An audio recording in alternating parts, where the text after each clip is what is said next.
नमस्कार। नमस्कार। सर्वप्रथम आप सभी को नवरात्र के पावन पर्व की बहुत-बहुत शुभकामनाएँ। शुभकामनाएँ। जैसा कि आप सब जानते ही हैं कि नवरात्र के इन पावन दिनों में हम माँ दुर्गा के 9 रूपों की उपासना करते हैं और जिसमें सबसे पहला रूप होता है माँ शैलपुत्री का।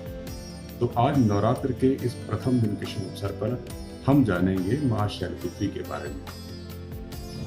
माँ दुर्गा को सर्वप्रथम शैलपुत्री के रूप में पूजा जाता है। हिमालय के यहाँ जन्म लेने के कारण ही इनका नाम शैलपुत्री पड़ा था। इनका वाहन वृषभ होता है, इसलिए इन्हें वृषारूढ़ा के नाम से भी जाना जाता है। इस देवी ने दाएं हाथ में त्रिशूल धारण किया हुआ है और बाएं हाथ में इनके कमल सुशोभित होता है। यही देवी प्रथम माँ दुर्गा है। यही सती के नाम से भी जानी जाती है। उनकी एक मार्मिक कहानी है, आइए जानते हैं इसके बारे में। कहानी कुछ ऐसे है कि जैसा कि हम सब लोग जानते हैं कि माँ सती यानी कि माँ पार्वती जो शंकर जी की भगवान शंकर की पत्नी भी हैं, वो राजा प्रजापति दक्ष की बेटी थी।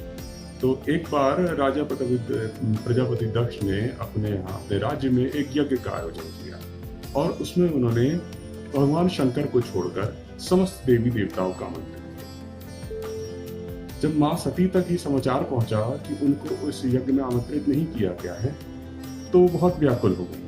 उनकी यज्ञ में जाने की, वहां भाग लेने की बहुत इच्छा थी। भगवान शंकर ने उनको बहुत समझाया कि सती, जहां हमें आमंत्रित नहीं किया गया है वहां जाना हमारे लिए ठीक नहीं, पर अपने घर परिवार और माता पिता के स्नेहवश सती वहां जाने की जिद पे अड़ी रही। उनकी जिद से व्याकुल होकर भगवान शंकर ने माँ सती को उस यज्ञ में जाने की आज्ञा दी। पर जब माँ सती उस यज्ञ में पहुंची तो वहां उनकी अपनी माँ को छोड़कर और किसी ने उनको स्नेह नहीं, किसी ने उनका आदर सत्कार सम्मान नहीं किया। यहाँ तक कि उनकी बहनों ने भी उनका उपहास उड़ाया और उनके अपने पिता राजा प्रजापति दक्ष ने भी उनके पति भगवान शंकर के बारे में कठोर वचन बोले, जिससे माँ सती बहुत आहत हो गई और इसके चलते उन्होंने योगाग्नि में स्वयं को भस्म कर लिया, जिसके कारण भगवान शंकर बहुत कुपित हो गए और कुपित होकर भगवान शंकर ने उस यज्ञ का विध्वंस कर दिया। कालांतर में यही माँ सती हिमालय की पुत्री के रूप में जन्मी और इनका नाम शैलपुत्री है।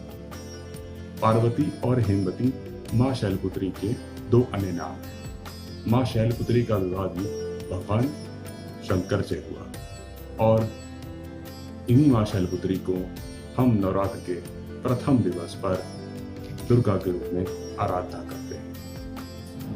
तो ये थी माँ शैलपुत्री की मार्मिक कथा। और आने वाले संस्करणों में हम माँ दुर्गा के अन्य रूप की कथा भी आपके सामने लेकर आएंगे। तो बने रहिए हमारे चैनल के साथ। माँ दुर्गा का आशीर्वाद आप सभी पर बना रहे। रहे। नमस्कार।